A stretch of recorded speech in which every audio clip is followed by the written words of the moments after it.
Good morning, Jesus. What's on your heart? Jesus began. In the silence of the heart, I speak. Thank you for coming before me, little one. There's always much to tell you. For starters, I'll begin by saying how much I love you. I love you, my beloved. Oh, how I do. I know this trial has not been easy, but the faster you abandon yourself and submit to me in all things, the more at peace you'll be. You see, I am good, and I work all things out for your good. Many times you cannot see what is ahead, or even what I have planned. But all of these things, various trials and tests, beloved, are indeed to prepare you for what is ahead, the destiny that I have for you. And as Mother Claire said, you will be transformed to my meek little one. He is holding and containing much of the presence and glory of God, but exteriorly and interiorly very meek and humble. All of these crosses and sufferings I use to transform you into that. I would like you to eat now. You are a bit weak.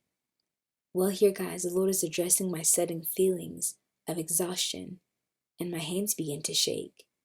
It was Friday, and we usually fast until 5 p.m., and I thought I could fast. That once I got back on the mountain, I would have no effect of malaria. It was never a problem to fast before, but here I was feeling I was about to pass out, trying to persevere in self-control. And Jesus, knowing this, stopped me and told me to eat. So I stopped and ate breakfast and came back to him. Lord, I thought coming back on the mountain, you would completely restore me. Jesus chimed in, like in an instant or right away. Yes, I know you have the capability to. Jesus continued, yes, I do, beloved, but there is great virtue, great merit, and great growth in your character when I do not. You are growing more in compassion, more reliant on me, and even on others, believe it or not. Sickness does so many wonderful things in a soul, but so many despise it, and I can understand. But when I allow you to carry a cross of sickness, it is working wonderfully to transform you and prepare you for heaven. You learn to boast in your weakness, because my strength is made perfect in you. You learn to slow down, which is very much needed on your part. Yes, Lord, I see that. You also see things differently.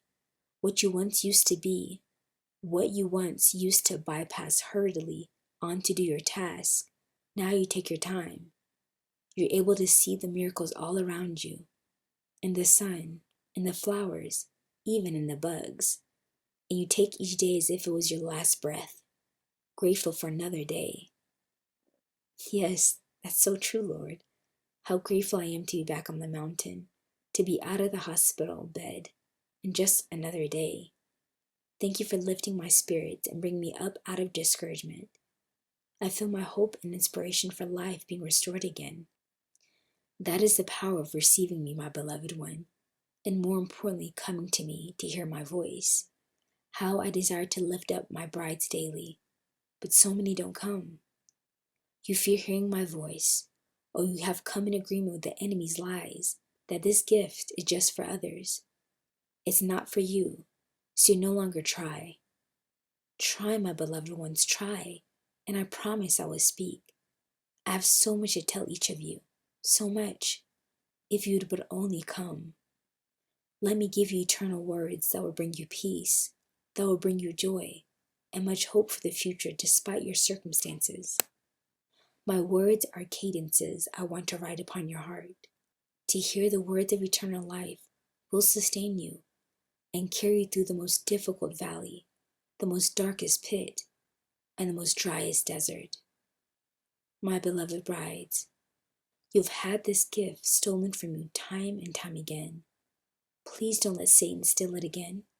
I long to be with you. I long to talk with you. I long to counsel you to bring you hope. Many of you have been beaten down, and this gift has not been watered, and for some, even unwrapped. I'm here to present this to you again, asking you to try again. Come to me. I wait for you, for in the silence of your heart, there I will speak. I'm waiting, my brides. And that was the end of Jesus' message. I shared this with my roommate, and it was a confirmation as she shared with me that the Lord was giving her readings about being still in His presence and silent to hear Him speak to her. She usually does worship and is not used to being silent in adoration, or even pressing in to hear from Him. So I encouraged her to do that. And can you believe she got her first message from Jesus? Now she gets messages daily and will soon have a YouTube channel. I'll be sharing a message she received on the channel. Once she gets her channel up, I will share with you guys the link. The Lord is really growing Heartdwellers, and many of us have been fed for so long. It's now time to feed others. There's another member of the community that I encouraged to begin journaling. I told her to make her rhemas she gets every morning from holy books or a card into a message, and she began doing that. She has a journal full of messages, words of encouragement made out of her rhemas, and it sounds like Sarah Young's book, Jesus Calling. She now started her own channel, and it's called Precious in His Sight. It's by Sister Deborah, Magdalene's sister. Please follow her and subscribe to her channel. The messages are sweet daily words of encouragement from Jesus to your soul. Then we have another sister by the name of Monica, who also has started her channel recently called The Lord's Diadem. She shares her rhemas and things the Lord puts on her heart.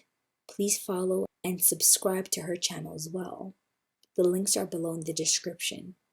So I encourage you, if you want to hear from Jesus, follow His instructions, be still before His presence, get a journal, begin writing, then listen for His response. Just write down what you think He's saying, and no longer allow Satan to steal this gift from you with his lies. God bless you, family, to the next message, and I pray you all would begin hearing from Jesus and feeding others with His words.